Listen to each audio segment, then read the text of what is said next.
तो आइए आगे बढ़ते हैं अपने क्लास 11 के चैप्टर पे, दैट इज पार्टनरशिप। क्लियर है? तो आज का टॉपिक है हमारे पास merits of partnership, demerits of partnership, comparison between the sole proprietorship and partnership, और लास्ट टॉपिक रहेगा हमारे पास एसेंशियल और requisites of an ideal partnership. Clear है? तो आज हमारे पास ये 4 टॉपिक रहेंगे और इस 4 टॉपिक के साथ हमारा आज का ये जो चैप्टर है पार्टनरशिप क्लास 11 का ही कंप्लीट हो जाएगा। क्लियर है? तो आई होप कि आपने अब पहले की जो वीडियोस हैं वो आपने अच्छे से देखी होगी, और अगर नहीं देखी तो पहले आप उन वीडियोस को देखिए और आगे बढ़ते हैं अपने आज के टॉपिक पे, दैट इज द मेरिट्स। ठीक है? तो सबसे पहला जो पॉइंट है that is the ease of the formation. Clear है? तो पार्टनरशिप को फॉर्मेशन करना कतई ईजी है, मतलब बहुत ही ईजी है। ठीक है? इसमें क्या होता है, सिर्फ हमारे पास मिनिमम 2 लोग तो ऐसे होने चाहिए कि जिनसे हम लोग पार्टनरशिप बना सकें। ठीक है? किसी काम को करने के लिए, फर्म स्टार्ट करने के लिए, बिजनेस स्टार्ट करने के लिए। तो हमारे पास कोई भी ऐसा लीगल डॉक्यूमेंटेशन रिक्वायर्ड नहीं होता, हमें कोई भी ऐसी फॉर्मेलिटीज नहीं करनी होती है। That is formality free partnership. Clear है? तो बिना फॉर्मेलिटी के भी आप अपना आराम से या जो पार्टनर है उससे आप कांटेक्ट करिए और आराम से अपना जो बिजनेस है वो लॉफुल बिजनेस वो आप कर सकते हो। क्लियर? नेक्स्ट हमारे पास लार्जर फाइनेंशियल रिसोर्सेज। ठीक है? ये सबसे अच्छा होता है पार्टनरशिप में, बिकॉज जितने ज्यादा हमारे पास पार्टनर्स होते हैं उतना ही ज्यादा हमारे उस बिजनेस में फंड्स आता है, उतना ही पैसा आता है। क्लियर है? या तो वो खुद से पैसा ला सकते हैं या फिर अपने वो कॉन्टैक्ट्स के थ्रू वो पैसा फर्म में ला सकते हैं, जिससे कि हमारे जितने भी जो एक्सपेंसेस हैं या जो भी हम लोग प्रोडक्ट बना रहे हैं वो सारा काम करने के लिए हमें बहुत ही ज्यादा हेल्पफुल मिलती है। नेक्स्ट पॉइंट है हमारे पास, that is the combined abilities and judgments. Clear है? तो एबिलिटीज का मतलब क्या होता है? सबसे पहली बात तो है कि हर एक जो पार्टनर होता है वो अलग अलग उसके पास क्षमताएं होती हैं। ठीक है? वो कैपेबल होता है, तो अपनी वो कैपेबिलिटीज के साथ ही वो फर्म में आता है, और वो जो उस जिस चीज में वो बेस्ट होता है ना भाई साहब, मतलब वो जो चीज है वो अपना वही स्किल्स, वही नॉलेज वो फर्म को भी देता है, वो बिजनेस को आगे बढ़ाने में भी लगाता है। क्यों होता है ऐसा? सबसे पहली बात है, जो पार्टनर होता है ना वो एक पूरे फर्म का एक पार्टनर है। क्लियर है? और जब वो कोई काम कर रहा होता है, अपनी स्किल नॉलेज वो उसमें लगा रहा होता है, तो फर्म के साथ साथ उसके जितने भी पार्टनर्स हैं सबका ही भला हो रहा होता है, और वहां पे हम लोग एक अच्छा रेवेन्यू कलेक्ट कर सकते हैं, गेन कर सकते हैं। क्लियर है? तो जो भी पार्टनर होता है, मतलब भाई कोई मान लीजिए ABCD पार्टनर है, तो A किसी चीज में अच्छा है, B किसी चीज में अच्छा है, C किसी चीज में अच्छा है, तो डी भी किसी चीज में अच्छा ही होगा, नॉर्मल सी बात है। ठीक है? क्योंकि एक बंद घड़ी भी दिन में 2 बार सही समय बताती है। तो दैट मीन्स कि अगर कोई पार्टनर है, वो पार्टनरशिप में वो बिजनेस करने आए, तो जो भाई साहब बिजनेस करने आता है ना, यहाँ से ढीला नहीं होता है। ठीक है? तो मतलब यही है कि हर एक के अंदर एक पोटेंशियल होता है और वो अपने बेस्ट पोटेंशियल को वो यूज करते हैं फर्म में। नेक्स्ट हमारे पास डायरेक्ट मोटिवेशन। तो डायरेक्ट मोटिवेशन क्या है कि भाई साहब अभी हमने बात किया कि यहाँ पे जितने भी जो पार्टनर्स होते हैं they are highly motivated for the profits. Clear है? तो वहां पे जो भी वो लोग काम कर रहे होते हैं, जस्ट टू एंश्योर दैट कि जो वो कुछ भी काम करेंगे तो उनको मुनाफा होगा ही होगा। क्लियर है? तो यहाँ पे दे आर हाईली मोटिवेटेड, और जो लॉस होता है, लॉस भी हम लोग आपस में शेयर कर लेते हैं, और जो प्रॉफिट होता है प्रॉफिट भी हम लोग शेयर करते हैं। तो यहाँ पे वही चीजें होती है कि इतना ज्यादा हर एक पार्टनर हाईली मोटिवेटेड रहता है कि मतलब वो काम जो होता है ना भाई साहब दिल से करता है। नेक्स्ट पॉइंट है हमारे पास अ क्लोज सुपरविजन। क्लियर है? तो यहाँ पे क्या होता है, वहां पे हर एक जो काम होता है वो बहुत ही बारीकी से और बहुत ही ध्यान से किया जाता है। ऐसा क्यों होता है? सबसे पहली बात तो वहां पे इनको ये डर रहता है कि भाई साहब लॉस को बियर करने के लिए मेरी पर्सनल प्रॉपर्टी भी जा सकती है। ठीक है? तो वो चीज उनको एक बहुत ही बेचैन करती है। और यहाँ पे ये चीज बहुत अच्छी होती है कि भाई साहब हर एक जितने भी पार्टनर्स होते हैं वो हर एक एम्प्लॉय से पर्सनल कॉन्टैक्ट भी बनाते हैं। ठीक है? उनसे पर्सनल बातचीत भी करते हैं। कुछ नहीं तो शायद कहिए कि हर एक दिन में या संडेज या वीकेंड्स में उन्होंने एम्प्लॉय के साथ डिनर कर लिया या लंच कर लिया। क्लियर है? तो उनसे कुछ ना कुछ ऐसी बात करना, फॉर्मल तो रहते हैं, साथ ही साथ इनफॉर्मल बातें भी वो लोग कर लेते हैं। तो मतलब ऐसा एक कांटेक्ट बनाना कि वहां पे एम्प्लॉय होते हुए भी वो अपने आप को एम्प्लॉय ना समझे, वो पार्टनर समझे। ठीक है? जब वो एम्प्लॉय आपके लिए नहीं, वो जब खुद के लिए काम करता है, तब वहां पे वो आपका एक ट्रस्टेड एम्प्लॉय होता है। क्लियर है? तो वो एम्प्लॉय से एक अच्छे कॉन्टेक्ट बनाते हैं, लिंक्स बनाते हैं, जिससे कि जो उनका जो सुपरविजन है वो बहुत अच्छा हो सके, और अल्टीमेटली जो वो आउटपुट निकालना चाहते हैं वो उनका बेस्ट आए। क्लियर है? तो यहाँ पे एक सुपरविजन जो होता है हमारा बहुत इंपॉर्टेंट होता है। विदाउट सुपरविजन हमारा जो मैनेजमेंट है थोड़ा सा डगमगा सकता है। क्लियर है? तो अब नॉर्मल सी बात है कि जो हमारे पास पार्टनरशिप है, हम लोग पार्टनरशिप में काम कर रहे हैं। जब छोटे लेवल से स्टार्ट करते हैं तो हम हर एक डिपार्टमेंट में कोई एक्सपर्टीज जो हाईली क्वालिफाइड जो मैनेजर है वो हम लोग नहीं रख सकते, लेकिन हाँ इतना तो हम लोग जरूर कर सकते हैं कि भाई साहब हमारी कंपनी लॉस करे तो उस लॉस को हम लोग प्रॉफिट में कैसे बदल सकते हैं, ये हम लोग जरूर देख सकते हैं कि भाई साहब कंपनी एटलीस्ट जो हमारी फर्म है वो हमारी लॉस तो ना ही गेन करें, बस कम से कम अगर हम लोग ध्यान से कोई काम करेंगे तो वो काम अच्छा ही होगा। नेक्स्ट पॉइंट है हमारे पास फ्लेक्सिबिलिटी ऑफ ऑपरेशंस। क्लियर है? तो यहाँ पे जो फर्म का है, जो बिजनेस का जो ऑपरेशन होता है वो बहुत ही ज्यादा फ्लेक्सिबल होता है, बिकॉज वहां पे हमारे पास कोई भी लीगल डॉक्यूमेंटेशन नहीं होता है, वहां पे गवर्नमेंट का बहुत ही लेस कंट्रोल होता है। तो यहाँ पे हम लोग इससे हाईली मोटिवेटेड हो सकते हैं कि जितना भी जो ऑपरेशन है जो हमारा मन करता है हम लोग वो अपने बिजनेस के लिए कर सकते हैं। जो हमको लगता है कि हाँ ये मेरे बिजनेस के लिए अच्छा है तो हमें ये डिसीजन लेना चाहिए, तो वो हम लोग ले लेंगे। क्लियर है? नेक्स्ट पॉइंट है हमारे पास सीक्रेसी। क्लियर है? तो यहाँ पे सीक्रेसी का मतलब ये होता है कि भाई साहब जो फर्म है, सबसे पहली बात तो पार्टनरशिप है। क्लियर है? तो वहां पे पार्टनर्स में तो कोई सीक्रेट होगा ही नहीं, लेकिन यहाँ पे उनको जो फर्म में कोई भी ऑडिट नहीं कराना होता है, ना ही उनको कोई अपना जो फाइनल जो अकाउंट्स होता है वो उनको पब्लिश करना होता है। तो सिंपल सी बात ये है कि वो बिना कुछ किए भी वो अपना सारा काम कर सकते हैं। तो दैट मीन्स कि जो उनकी जो प्लानिंग है, जो स्ट्रैटेजी है, जो उनका फाइनेंस कह रहा है, ठीक है, जो उनका अकाउंट्स कह रहा है, उनको किसी को नहीं बताना है, ठीक है, खुद में ही रखना है। तो that is a secret. Clear है? तब किसी को मालूम ही नहीं चलता है, तो और ही अच्छी बात है। क्लियर है? तो यहाँ पे वो लोग अपना जो काम है वो आगे कर सकते हैं और अपने उस फर्म को अपने उस बिजनेस को वो ग्रोथ भी लेकर के आ सकते हैं, और ये देख सकते हैं कि एक्चुअली में वो लोग कर क्या रहे हैं। वो अब जैसे होता है ना कि भाई साहब ये जरूरी नहीं कि भाई यहाँ पे कि आप ऑडिट करवाइए, लेकिन एटलीस्ट आपको खुद को तो मालूम होना चाहिए ना कि भाई साहब आपकी जो फर्म है, आपका जो बिजनेस है, उसने एक साल में कैसा परफॉर्मेंस दिया है। तो भले ही आप वो अपनी जो ऑडिट है, जो फाइल है, वो आप पब्लिश मत करिए, लेकिन खुद के लिए तो आप कर सकते हो ना, खुद का तो ऑडिट कर सकते हो कि हाँ भाई साहब मेरी फर्म ने कितना प्रोग्रेस किया हुआ है, कब कितने हम लोग लॉस में या कितने हम लोग प्रॉफिट में है। क्लियर है? तो ये हमें करना चाहिए। इनफैक्ट आप भले पब्लिश मत करिए, लेकिन अपने अंडरस्टैंडिंग के लिए, जिससे कि आप अपने उस साल की गलतियों को दोबारा ना दोहराएं और रिपीट ना करते हुए आप कुछ नया स्ट्रैटेजी या कुछ नया मैनेजमेंट लेकर के आए जो आपको और ग्रोथ की तरफ लेकर के जाए। नेक्स्ट पॉइंट है हमारे पास protection of minority interest. Clear है? तो यहाँ पे सिंपली ये कहा गया है कि जितने भी जो सबसे पहली बात तो जो भाई पार्टनरशिप है वो हमारी एक हाईली डेमोक्रेटिक फॉर्म है। क्लियर है? मतलब इन डेमोक्रेटिक कंट्री में आप रहते हो तो आप कोई भी काम करोगे तो वो डेमोक्रेसी के अंडर में ही आता है, ये आप मान के रखिए। क्लियर है? अब जितने भी जो पार्टनर्स है, अब उन्होंने कोई डिसीजन लिया होगा, ठीक है, जब वो लोग भैया डिसीजन लेंगे तो ऐसा तो नहीं है ना कि भैया सारे के सारे जो पार्टनर्स हैं वो सभी मान जाएंगे। बहुत बड़े एक रेशियो का आप उसका यस आंसर होगा, तो कुछ एक जो गिनती के लोग होते हैं उनका नो भी आंसर हो सकता है किसी भी डिसीजन को लेकर के। क्लियर है? तो जब यहाँ पे अगर जो नो बोल रहे हैं, जो उस डिसीजन से इत्तेफाक नहीं रखते हैं, तो सिंपली क्या होता है, वो उनके पास भी एक सिस्टम होता है भाई साहब कि अपना वो एक नोटिस दे सकते हैं और अपने आप को वो डिसोल्यूशन की कैटेगरी में वो डाल सकते हैं। क्लियर? क्योंकि आप जब उनकी बात मान ही नहीं रहे हो, जब आप उनके डिसीजन के रिस्पेक्ट ही नहीं कर रहे हो, तो वो क्या करेंगे, अल्टीमेटली उस फॉर्म से अलग हो जाएंगे। क्लियर है? नेक्स्ट पॉइंट है हमारे पास कॉपरेशन। क्लियर है? कॉपरेशन जब भी आता है तो आप ये मान के चलिए एक ट्रस्ट, ऑनेस्टी, साथ में काम करने का एक जज्बा। जब भी हम लोग पार्टनरशिप में, जब हम लोग पार्टनर्स होते हैं तो हमें साथ में काम करना ही चाहिए। हमारे उस फर्म के जितने भी डिपार्टमेंट्स हैं उनको साथ में काम करना चाहिए।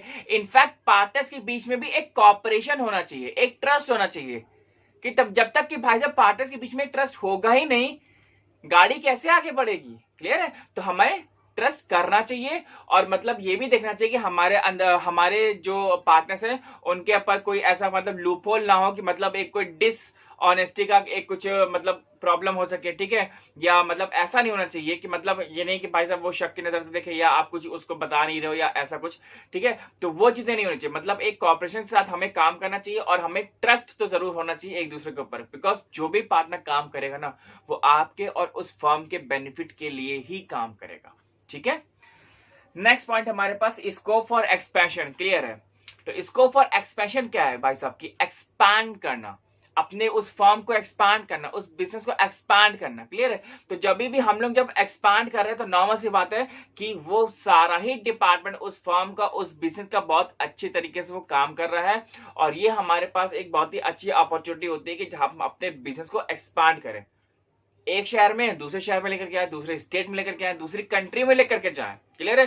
तो ये हमारे पास एक अच्छा चांस होता है जिससे कि हम लोग अपने बिजनेस को और ग्रो करा सकते हैं, क्लियर है। दिया हुआ ना यहाँ पे कि there are greater possibilities for expansion and the growth of business, more partners can be taken in to meet the financial and the managerial requirements, ठीक है। तो आप ज्यादा अलग पार्टनर भी ला सकते हो, अगर आप नहीं भी ला सकते हो, नहीं भी लाना चाहते हो, कोई बात नहीं है, आप अपना बिजनेस आप ऐसे एक्सपांड कर लीजिए, ठीक है। अब हम लोग आते हैं अपने डिमेरिट्स की तरफ। तो यहाँ पे नेक्स्ट पॉइंट हमारे पास डिमेरिट्स ऑफ पार्टनरशिप। तो इसमें डिमेरिट्स क्या क्या होते हैं ये देखते हैं। तो सबसे पहला पॉइंट हमारे पास लिमिटेड रिसोर्सेज। ओ भाई साहब, जितने भी पार्टनर्स होते हैं, मान लीजिए कि 10 पार्टनर्स है, तो 10 पार्टनर के पास जितने भी कैपिटल हो सकती है या जितने भी वो अपने फंड्स कलेक्ट कर सकते हैं वो कर सकते हैं। अब अगर हमें और भी रिसोर्सेज चाहिए या और कैपिटल चाहिए तो हम लोग किससे कहेंगे, 11वें से तो कहेंगे नहीं, बिकॉज पार्टनर ही हमारे पास 10 है, क्लियर है। तो यहाँ पे एक हमारे पास एक लूप होल हो जाता है, एक बग होता है कि भाई साहब हमारे पास जो रिसोर्स होते हैं वो हमारे पास लिमिटेड हो जाते हैं, हम लोग उनको और आगे नहीं बढ़ा सकते, चाहे वो कैपिटल हो जाएगा, चाहे वो आपका अदर टाइप का रिसोर्सेज हो जाएगा, चाहे आप माइंडसेट बोल दीजिए कि भाई साहब जब जितने पार्टनर्स है उतना ही दिमाग लग पाएगा, कोई हमारे पास एक्सटर्नल माइंड यहाँ पे वर्क नहीं कर पाएगा, क्लियर है। So this was the limited resources. Next है हमारे पास unlimited liability. As we know कि जो लायबिलिटीज होती है यहाँ पे पार्टनर्स की हमेशा अनलिमिटेड होती हैं। क्यों? क्योंकि अगर आप किसी का लोन नहीं दे पा रहे हो, तो अगर आपने फर्म की या बिजनेस के सारे प्रॉपर्टीज या एसेट्स बेच दिए तब भी अगर आप लोन नहीं चुका पा रहे हो तो पार्टनर की पर्सनल प्रॉपर्टी को भी अटैच किया जाता है। तो यहाँ पे एक ये डिमेरिट जरूर है, ठीक है। नेक्स्ट पॉइंट है हमारे पास अनसर्टेन लाइफ, क्लियर है। तो यहाँ पे अनसर्टेन लाइफ क्या है कि भाई साहब जितने भी जो पार्टनर्स है, कभी कोई भी भगवान को प्यारा हो सकता है, वो फर्म में आगे पार्टनर नहीं रहना चाहता, अपना जो है भाई साहब उसकी जो वहां पे जब वैल्यू नहीं दे जाती तो वो अपने आपको वो डिसोल्यूशन में भी लेकर के आ सकता है।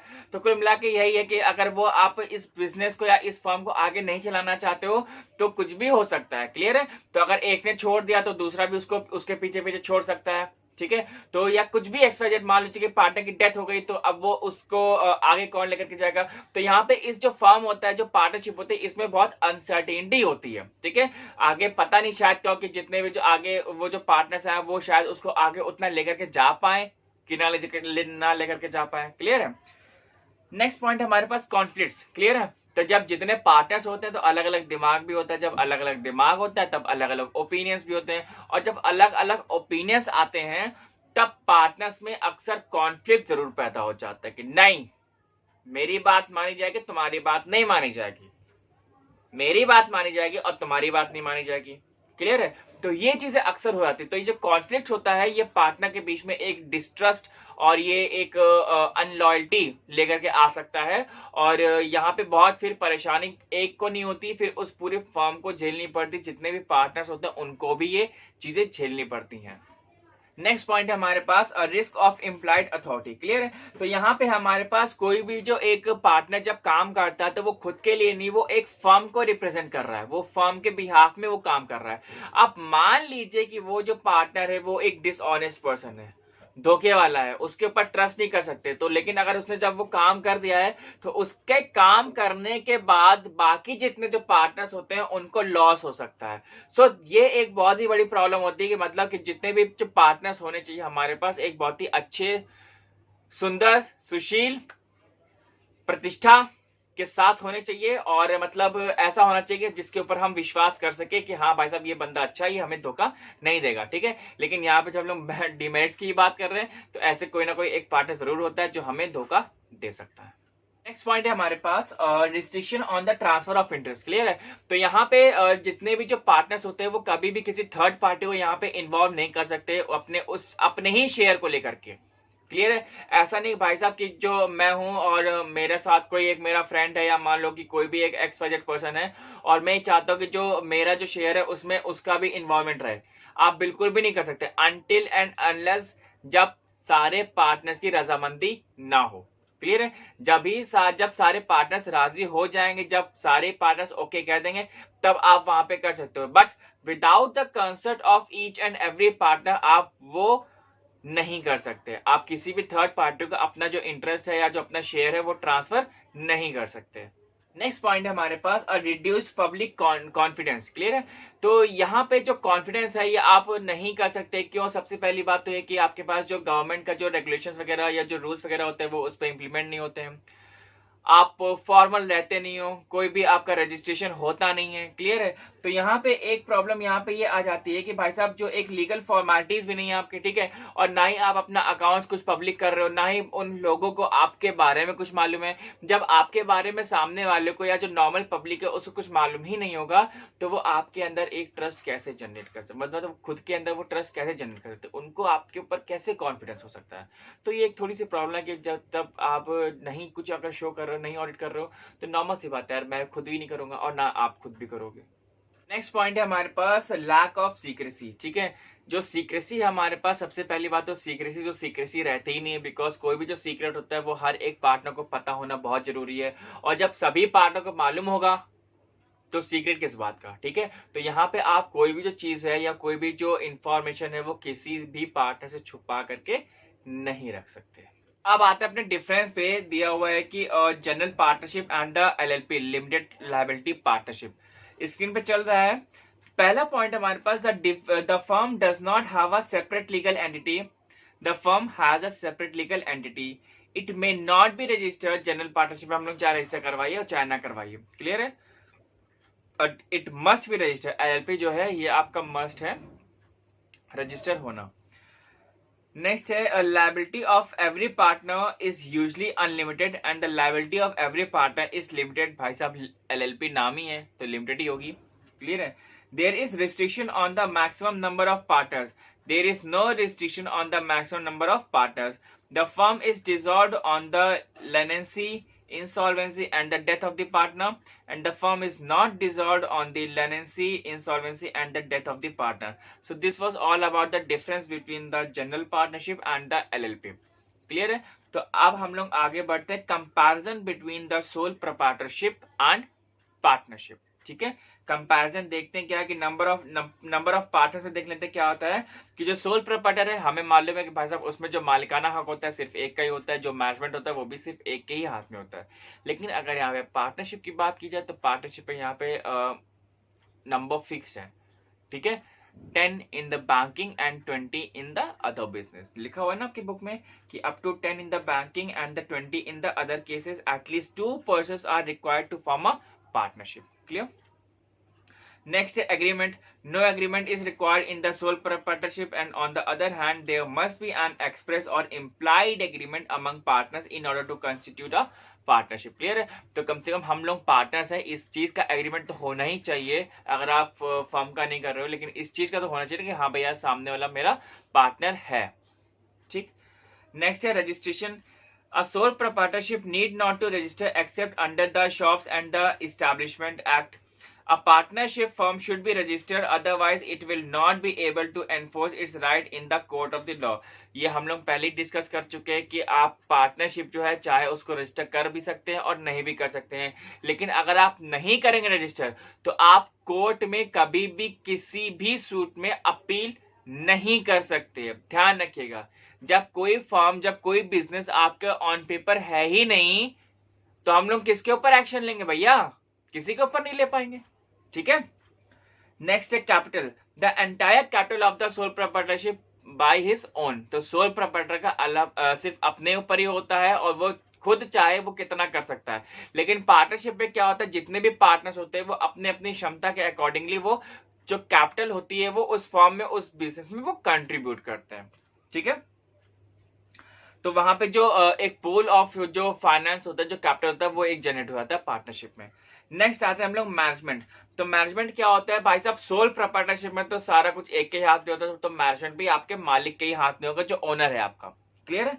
The management of sole proprietorship is lies exclusively with its the owner. He is the supreme authority in the business, but in the partnership Every partner has a right to take part in the management of the firm. There is a pooling of knowledge and the judgments. ठीक है, तो हर एक को knowledge होती है भाई, जो बंदा मतलब बढ़िया होता है जिस फील्ड में, वो उस फील्ड का वो काम कर लेता है। सीक्रेसी, सोल प्रोप्राइटरशिप में सीक्रेसी पूरी होती है, total secrecy in the sole proprietorship business. लेकिन जो पार्टनर्स में सीक्रेसी बिल्कुल नहीं होती है। यहाँ पे आपको हर एक पार्टनर को अपने उस बिजनेस की, उस फर्म की इंफॉर्मेशन देना जरूरी होता है। ठीक है, आपको ये जरूरी होता है, क्यों? बिकॉज जितने भी पार्टनर्स है वो उस फर्म के मालिक भी हैं, तो मालिक को सारी इंफॉर्मेशन होना और पता होना सब कुछ जरूरी होता है। ठीक है, नेक्स्ट है क्विक डिसीजन। तो यहाँ पे हमारे पास सोल प्रोप्राइटरशिप में हम लोग बहुत ही जल्दी, क्योंकि जब अथॉरिटी सिर्फ एक के पास है तो वहां पे डिसीजन लेने में टाइम नहीं लगता है, क्लियर है। लेकिन जब हम लोग पार्टनरशिप की बात आते हैं तो वहां पे पार्टनर्स के अपने अपने व्यूज हो सकते हैं, अपने अपने आइडियाज हो सकते हैं, तो there may be a possibility that there could be a conflict among the partners. ठीक है, तो वहां पे डिसीजन जो है थोड़ा सा लेट भी हो सकता है, बिकॉज जब पार्टनर्स को हम लोग जब रेडी करते हैं, जब रजामंदी सबकी होगी, तब हम लोग कोई डिसीजन पे आगे बढ़ पाएंगे। दिया हुआ है ना, and sole proprietorship one man takes all the decision but in the partnership decisions are taken through the mutual consultation between the partners. Sole proprietorship can take decision more quickly than the partnership.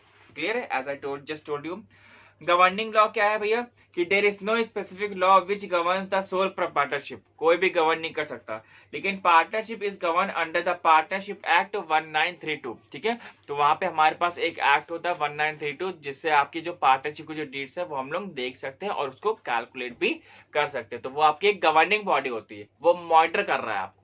ठीक है, next हमारे पास sharing of profits. तो भाई साहब sole proprietor जो है वो किसी के साथ भी प्रॉफिट शेयर नहीं करता, जितना मैक्सिमम जो पोर्शन होता है वो उसी का ही होता है, सोल प्रोप्राइटर का।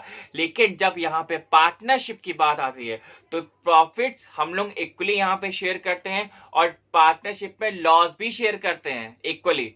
लेकिन जो सोल प्रोप्राइटर होता है वो लॉस अपना अकेले का झेलता है और प्रॉफिट भी अकेले उसको मिलता है, प्रसाद।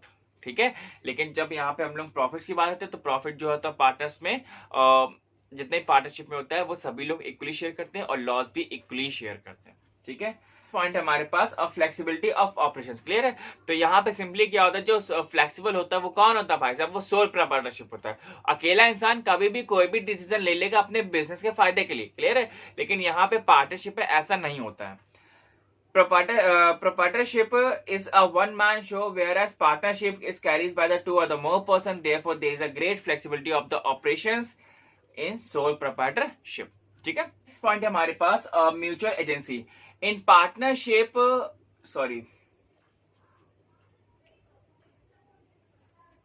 नेक्स्ट पॉइंट है हमारे पास mutual agency in proprietorship there is no mutual agency. वहां पे तो हम लोग किसी के साथ काम करते नहीं है, लेकिन जब हम लोग यहाँ पे पार्टनरशिप की बात आते हैं तो यहाँ पे जितने भी जो पार्टनर्स होते हैं वो किसको डिनोट कर रहे होते हैं, वो अपनी फर्म को, अपने बिजनेस को डिनोट कर रहे होते हैं।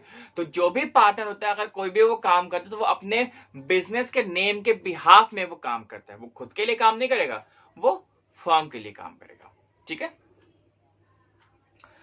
अब यहाँ पे क्या है कि scale of operations, sole proprietorship is suitable for the small scale business while the partnership is suitable for the medium sized business. Scope for expansion is greater under the partnership. तो पार्टनरशिप में हम लोगों का जो expansion होता है वो हमारा थोड़ा सा ज्यादा होता है। क्यों? बिकॉज कैपिटल ज्यादा मिलती है और दिमाग ज्यादा होता है और मैनेजमेंट भी अपना अपना स्पेशलाइज्ड डिपार्टमेंट में ज्यादा होता है। ठीक है, नेक्स्ट हम लोग आते हैं risk. The owner of the sole proprietorship, owner जो होता है वो सारे रिस्क बेयर करता है, लेकिन जो पार्टनर्स होते हैं वहां पे जो रिस्क होता है वो हम लोग डिवाइड कर लेते हैं। The owner alone bears all the risk in a partnership, risk are shared by all the partners. Clear है, कंटिन्यूटी क्या है कि the life of a partnership is more uncertain than that of sole proprietorship. Lack of mutual trust and unity among the partners can result in the untimely dissolution of the partnership. Clear है, तो वहां पे जो एक अनट्रस्ट जो आता है, एक जो डिसऑनेस्टी आती है, तो वहां पे पार्टनरशिप जल्दी खत्म हो सकती है। लेकिन जो सोल प्रोप्राइटर होता है वो उसका बिजनेस बहुत लंबे समय तक जा सकता है। क्यों? क्योंकि सारा करता धरता सिर्फ एक इंसान होता है। नेक्स्ट पॉइंट है हमारे पास, जो टॉपिक है हमारे पास, दैट इज द एसेंशियल्स और requisites of an ideal partnership. Clear है, तो मतलब पार्टनरशिप में हमारे पास ऐसी कौन कौन सी एसेंशियल्स होने चाहिए जिसको हम लोग चाहते हैं कि हाँ ये हमारे पार्टनर में हो, ठीक है। मतलब बहुत सारी चीजें हमारे पास ऐसी होती है कि भाई साहब जितने भी जो पार्टनर्स होते हैं, सबसे पहली बात तो ये होता है कि जो भी पार्टनर्स हमारे पास होते हैं, हर एक पार्टनर आपके पास बेस्ट हो, ये चांसेस थोड़े से कम हो जाते हैं। क्यों? क्योंकि आपको क्या मालूम कि भाई साहब जो पार्टनर है वो किस उसमें बेस्ट है, या ये क्या काम अच्छा करना चाहता है, क्लियर है, या इसका मैनेजमेंट अच्छा है, या इसका मार्केटिंग अच्छा है, क्लियर है। तो जो पार्टनरशिप जब भी हम लोग करते हैं, तो हम लोगों को हर एक पार्टनर अच्छा मिले ये जरूरी नहीं होता है, ठीक है। तो आइए देखते हैं क्या क्या हमें चाहिए होता है। सबसे पहली बात तो है हमारे पास mutual trust and the good faith, ठीक है। तो एक हमारे पास कुछ ऐसे पार्टनर्स होने चाहिए, इनफैक्ट सारे ही पार्टनर ऐसे होने चाहिए जिनके एक दूसरे के ऊपर ट्रस्ट हो, मतलब विश्वास बहुत तगड़े से करते हो, और गुड फेथ मतलब कि विश्वास हो, मतलब कि फेथफुल हो, ठीक है। मतलब अगर कोई दूसरा काम करे तो उसके ऊपर भी आंख बंद करके ट्रस्ट होना चाहिए कि भाई साहब अगर सामने वाला जो पार्टनर है अगर वो हमारे लिए काम कर रहा है तो अच्छा ही काम करेगा, बुरा काम नहीं करेगा, ठीक है। तो ये हमें ध्यान रखना पड़ता है। तो मतलब ये जो एक पार्टनर्स में ये क्वालिटी होती है, ठीक है। हम लोग ये नहीं कह रहे कि जो हर एक पार्टनर अच्छा ही मिले हमेशा, नहीं, लेकिन हम लोग कुछ ऐसा तो कर सकते हैं ना कि अगर हमारे अंदर कुछ बग्स है या कुछ प्रॉब्लम है, या मतलब जिसे कहते हैं ना कि कमी है हमारे अंदर, तो हम लोग दूसरे को देख करके सीख भी सकते हैं, क्लियर है। तो ऐसा तो नहीं कि हम लोग कोई पहली पार्टनरशिप कर रहे हो, बहुत पार्टनरशिप होती है जो नहीं चलती हैं। तो असली जो लेसन होता है भाई साहब अपनी जीत पे नहीं होता है, सामने वाले की मिस्टेक से ही हम लोग सीख सकते हैं, क्लियर है। तो जो सामने वाले मिस्टेक कर रहे हैं हम लोग वो मिस्टेक ना करें तो ज्यादा अच्छा है। अब यहाँ पे नेक्स्ट टॉपिक हमारे पास सप्लीमेंट्री कंट्रीब्यूशन, क्लियर है। तो कंट्रीब्यूशन का मतलब ही यहाँ पे होता है कि हर एक पार्टनर को अपने अपने एंड से जितने भी उसके पास रिसोर्सेस है, जो उसके पास नॉलेज है, जो उसके पास स्किल्स है, वो अपना उस फॉर्म में कंट्रीब्यूट करना चाहिए, ठीक है। ऐसा क्यों करना चाहिए? ताकि हम लोग एक पूल क्रिएट कर सकें, और जिस पर्सन के पास या जो भी पार्टनर के पास जो भी अच्छे में है या जिस चीज में वो बेस्ट है वो अच्छे से यूज कर सके, क्लियर है। तो हम लोग कंट्रीब्यूशन जो होते हैं बहुत तरीके से कर सकते हैं, कैपिटल से कर सकते हैं, बिजनेस एबिलिटी जो आपका मैनेजमेंट से रिलेटेड होता है कि आप बिजनेस को कैसे टैकल कर सकते हो या कैसे आप उसको डील कर सकते हो, जो भी प्रॉब्लम्स या डूज एंड डोंट्स आते हैं वो सब सारी चीजें। टेक्निकल एबिलिटी हो जाएगी, एक्सपीरियंस हो जाएगा, wide spread contacts and the resourcefulness, clear है। अपने अपने कॉन्टेक्ट से भी कर सकते हैं, मतलब जो भी एक अपनी अपनी जो क्षमता होती है आप हर एक जो क्षमता है वो अपने उस फॉर्म में डाल दीजिए। नेक्स्ट पॉइंट है हमारे पास कॉमन अप्रोच, क्लियर है। तो कॉमन अप्रोच का मतलब ही यहाँ पे है कि भाई साहब हर एक जो पार्टनर है वो किसके लिए काम कर रहा है, फर्म के लिए काम कर रहा है, और फर्म किसके लिए काम कर रही है, वो प्रॉफिट के लिए काम कर रही है। तो यहाँ पे सिंपल सी बात ये है कि जो भी पार्टनर्स है, जो भी अपने अपने रिसोर्सेज या जो भी नॉलेज है या जो भी स्किल्स है, जो भी कुछ भी यूज कर रहे हैं रिसोर्सेज में, तो उनका एक कॉमन ऑब्जेक्टिव होना चाहिए, एक कॉमन एम होना चाहिए कि भाई साहब हमें ये काम करना है, जिस हमें ऐसा काम करना है या ये काम करना है जिस काम से हमारी फर्म को मुनाफा हो सके या जिस काम से हमारी फर्म को प्रॉफिट हो सके, क्लियर है। तो यहाँ पे हमें ये चीज देखनी है, हर एक जो भी पार्टनर है, हर एक जो पार्टनर है वो अपना अलग अलग काम करेगा, अपनी क्षमता के अकॉर्डिंग वो काम करेगा, लेकिन जो भी पार्टनर काम कर रहा है वो ये ध्यान रख के करे कि भाई साहब सबका जो एम है वो सिर्फ एक ही है, that is to generate the revenue, to generate the profits, clear. Next हमारे पास रिटन एग्रीमेंट, जितने भी पार्टनर्स हैं उनके साथ में एक रिटन एग्रीमेंट होना चाहिए कि हम लोग सब लोग पार्टनर्स हैं and they has to be duly signed by all the partners, clear है।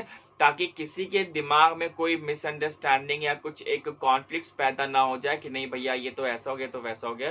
तो इसीलिए जितना भी जो हमारा काम होगा वो सारे कुछ एविडेंस के फॉर्म में होगा, और एविडेंस हमेशा एक रिटन फॉर्मेट में होना चाहिए, एक लीगल फॉर्मेट में होना चाहिए। नेक्स्ट पॉइंट है हमारे पास registration. As I just told you that कि हर एक फॉर्म का रजिस्ट्रेशन होना जरूरी तो नहीं होता, लेकिन जस्ट हमें कराना चाहिए। We have to just make our firm registered, clear है।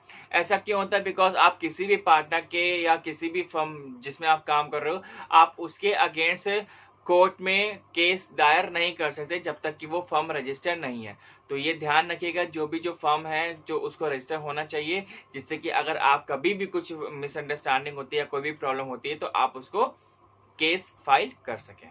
नेक्स्ट पॉइंट है हमारे पास equitable adjustment of rights, clear है।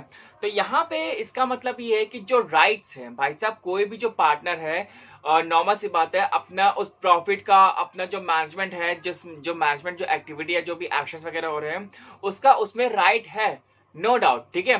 देखिए प्रॉफिट जो होता है वहां पे, देखिए जो फर्म है आप कितने रेशियो के आप उसमें मालिक हो, मालिकाना हक है आपका, आप तो प्रॉफिट हमेशा उसी पे डिपेंड होता है, क्लियर है। लेकिन जब मैनेजमेंट में जो रोल है वो हर एक पार्टनर का रहता है, क्लियर है। आप ये नहीं कह सकते कि नहीं आपका कम परसेंटेज है तो आप मैनेजमेंट में आप हिस्सा नहीं लोगे, नहीं, बिल्कुल भी नहीं, ये जरूरी नहीं होता है, ठीक है। तो जितने भी जो पार्टनर्स होते हैं they can and they have to play the a very crucial amount of role in the management activity, clear है। तो यहाँ पे हर एक जो पार्टनर होता है उसका प्रॉफिट में भी हकदार होता है और वो मैनेजमेंट का भी हकदार होता है। आप किसी को वो डिनाई नहीं कर सकते, नहीं भैया आप ये नहीं कर सकते या हम आपको ये ड्यूज नहीं दे पाएंगे इस बार का, उसको नहीं दे पाएंगे, मतलब आप दूसरे पार्टनर को दे रहे हो और इस पार्टनर को नहीं दे रहे हो, तो ये नहीं होना चाहिए, क्लियर है। और ये होना भी, ये मतलब लॉफुली ये गलत भी है। नेक्स्ट पॉइंट है हमारे पास कॉम्पिटेंट मैनेजमेंट, क्लियर है। तो यहाँ पे इसका मतलब ये होता है कि भाई साहब देखिए हर एक पार्टनर का अपना अपना व्यूज होता है, आइडियाज होते हैं, थॉट्स होते हैं, no doubt he is free to give his ideas, he is just simply free to give his thoughts. लेकिन यहाँ पे आप देखिए कि जो एक कुछ पार्टनर्स ऐसे भी होते हैं जो हाईली एक्सपीरियंस्ड होते हैं, जिनको तजुर्बा बहुत होता है, क्लियर है। तो डिसीजन सभी के साथ लेने चाहिए, जो आइडियाज है सबके लेने चाहिए, लेकिन एक जो फाइनल जो डिसीजन होता है वो हमेशा एक जो एक्सपीरियंस पर्सन होगा, अगर जो एक्सपीरियंस पार्टनर होगा अगर वो लेगा, तो वहां पे जो फर्म का जो रिजल्टेंट है, जो रिजल्ट होगा वो शायद थोड़ा सा अच्छा निकलेगा। क्यों? क्योंकि वो एक्सपीरियंस है, वो पहले देख चुका है, उसको इतना तजुर्बा है कि हाँ भाई साहब कौन सी सिचुएशन में हमें कौन सा डिसीजन लेना चाहिए या किस सिचुएशन में हमारा जो कंपनी का जो ये डिसीजन है वो बेनिफिट करेगा हमें। पॉइंट है हमारे पास प्रॉपर साइज, ठीक है। तो प्रॉपर साइज का मतलब ये है कि हमारे पास कंपनी में या फर्म में, बिजनेस में हमारे पास इतना एक्चुअली फंड्स होना चाहिए और इतना हमारे पास अच्छा मैनेजमेंट होना चाहिए जिससे कि हम अपने उस फर्म को, अपने उस बिजनेस को आगे बढ़ा सके, उसको कंट्रोल कर सके, ठीक है। इतनी भी बड़ी फर्म नहीं होनी चाहिए कि हम अब उसको कंट्रोल ही नहीं कर पा रहे और कैपिटल जा रहा है बिल्कुल बर्बाद जा रहा है और मतलब हम उसको आगे डील ही नहीं कर पा रहे, क्लियर है। तो ये चीजें नहीं होनी चाहिए। एक हाँ होना चाहिए, नो डाउट कि एक हमारी, कौन नहीं चाहते भाई साहब उसकी जो दुकान है वो बढ़े, कौन नहीं चाहता कि उसका जो फर्म है, जो बिजनेस है वो आगे बढ़े।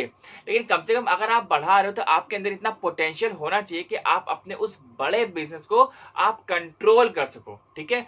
बिजनेस बढ़ा रहे हो लेकिन आपके पास फंड्स का कंट्रोल नहीं है तो आप क्या कर पाओगे? आप कुछ नहीं कर पाओगे। जब आप जैसे बढ़ा है ना उस वैसे आपका बिजनेस छोटा भी हो जाएगा। तो आप उसमें वहां पे एक मैनेजमेंट बहुत मेजर रोल प्ले करता है। तो we need to keep an eye that our management should play a very good amount of role just to make our business sustain in the market, in this competent market. Next point है हमारे पास, that is a long distance. तो long distance का मतलब क्या होता है? कोई भी जो काम होता है हम लोग करते हैं तो हम लोग एक शॉर्ट टर्म में अगर सोचे कि भैया साहब हम लोग इतना टाइम के लिए पैसा लगा रहे हैं और वो जो पैसा हमारे पास बहुत सक्सेसफुल हो जाए मतलब अगले 1-2 साल में, तो ऐसा नहीं हो सकता। तो किसी भी काम को करने के लिए हमेशा हमें लॉन्ग टर्म के लिए सोचना चाहिए। एक हमारा लॉन्ग विजन होना चाहिए कि हाँ 10 साल 15 साल तक हम ये काम करेंगे तो हम लोग ये अच्छे से हो पाएगा। और जब भी आप लॉन्ग टर्म के लिए अगर आप विजन अपना रखोगे तो नो डाउट कि आपका जो सक्सेसफुल जो रेशियो है वो आपके वहां पे प्रोबेबिलिटी ज्यादा हो जाती है। पॉइंट है हमारे पास, लास्ट पॉइंट, एडिक्वेट कैपिटल, ठीक है। तो कम से कम हमारी फर्म के पास, हमारे बिजनेस पास इतना तो पैसा होना ही चाहिए कि भैया जो हमारी जो डे टू डे जो नीड्स हैं, जो शॉर्ट टर्म प्लानिंग है, जो लॉन्ग टर्म प्लानिंग है, हम लोग अपने उस प्लानिंग को एग्जीक्यूट कर सके उन्हीं पैसों से। ओवर कैपिटलाइजेशन पे नहीं होना चाहिए कि हम लोग अपना पैसा बिल्कुल अनयूजफुल जगह पे लगा दें, ठीक है। तो मतलब इतना तो होना चाहिए कम से कम हमारे जो बिजनेस है, जो फर्म है हमारा, वो आराम से वो चल सके, क्लियर है। बिजनेस को बढ़ाने के लिए हम लोग प्रॉफिट्स को भी अपने उस बिजनेस में लगा सकते हैं। और अगर हमें लोन चाहिए आगे भविष्य के लिए तो हमारे पास बैंक्स और जितने भी जो अदर फाइनेंशियल इंस्टीट्यूशंस हैं तो हम लोग उनका भी सहारा ले सकते हैं, क्लियर है। So that was all about the partnership कि भाई साहब हम लोग पार्टनरशिप में क्या क्या कर सकते हैं और कितना कितना हम लोग उसमें देख सकते हैं, क्लियर है। हम लोगों ने पूरा चैप्टर बहुत अच्छे से पढ़ लिया है, बहुत आराम से पढ़ लिया है, बहुत ही बढ़िया तरीके से चैप्टर कवर किया हुआ है और I just tried my level best to make you understand. And अगर आपको कुछ भी पूछना है तो आप ऑनलाइन क्लास में आ सकते हैं, पूछ सकते हैं। And this chapter is completed. और बस आज के लिए इतने रखते हैं, मिलते हैं नेक्स्ट वीडियो में। Till then bye bye and thank you very much.